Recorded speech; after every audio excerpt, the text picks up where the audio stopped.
તો બનાસકાંઠાના અમીરગઢમાં એક યુવક નદીમાં ફસાયો છે। પથ્થરોના સહારે બેસીને મદદની રાહ જોઈ રહ્યો છે।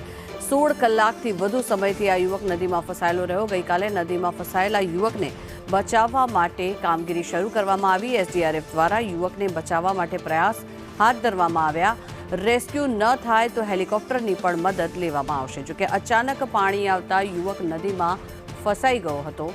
મહત્વનું છે કે જે રીતે આ યુવક નદીમાં ફસાયો હતો તેના જીવનું જોખમ થયેલું નજરે પડી રહ્યું હતું। ત્યારે મહત્વનું છે કે 16 કલાક સુધી તેણે મદદની રાહ જોઈ છે। જો રેસ્ક્યુ ન થાય તો હેલિકોપ્ટરની પણ મદદ લેવામાં આવશે। તેના માટે થઈને તૈયારીઓ હાથ ધરવામાં આવી રહી છે। એસડીઆરએફ અને એનડીઆરએફની ટીમના સભ્યો તેને બચાવવા માટે સતત પ્રયત્ન કરી રહ્યા છે। છેલ્લા 16 કલાકથી આ યુવક નદીમાં ફસાયેલો છે।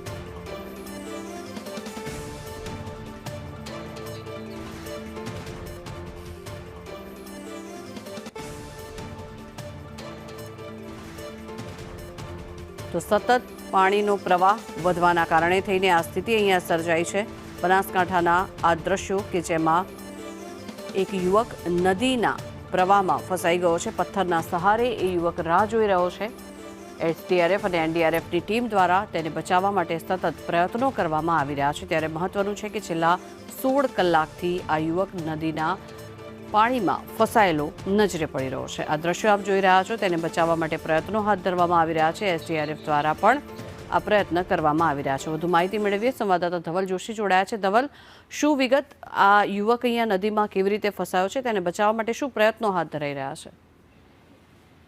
ગંગા ચોક્કસથી જે પ્રકારે ગઈકાલે જ ઉપરવાસમાં ભારે વરસાદની શરૂઆત થઈ હતી। ઉપરવાસમાં ભારે વરસાદને કારણે રાજસ્થાનના ડેમોના દરવાજા ખોલવામાં આવ્યા છે ને તેના સીધા પાણી છે તે ક્યાંક ને ક્યાંક બનાસ નદીમાં આવી રહ્યા છે। જે પ્રકારે ગઈકાલે ગણેશ ચતુર્થીનો અંતિમ દિવસ હતો। લોકો છે તે ગણેશ પધરાવવા માટે પણ નદીમાં પહોંચ્યા હતા, પરંતુ જે પ્રકારે ડેમોના પાણી છોડવામાં આવ્યા ને તે બાદ તંત્ર દ્વારા લોકોને એલર્ટ પણ કરવામાં આવ્યા હતા, પરંતુ તે દરમિયાન ત્યાંનો એક સ્થાનિક યુવક છે તે બનાસ નદીના પટમાં પટવાયો હતો। અમીરગઢ નજીકની આ ઘટના છે।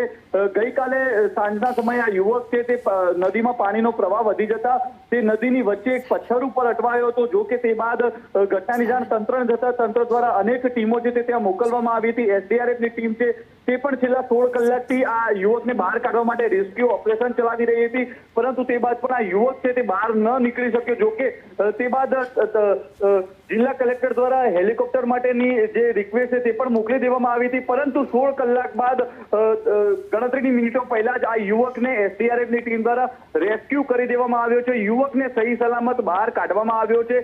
જો કે હવે યુવકની ઓળખ વિધિ છે તે કરવામાં આવી રહી છે। જે પ્રકારે સમગ્ર ઘટના બની હતી અને તેને જ લઈને આખી રાત પંથકમાં ચકચાર મચી જવા પામી હતી। આખી રાત યુવક છે તેને નદીમાં વિતાવી હતી, ત્યારે અત્યારે તો એસડીઆરએફની ટીમ દ્વારા યુવકને સહી સલામત બહાર કાઢતા લોકોએ રાહતનો શ્વાસ લીધો છે। જનતા જી આભાર ધવલ સમગ્ર માહિતી।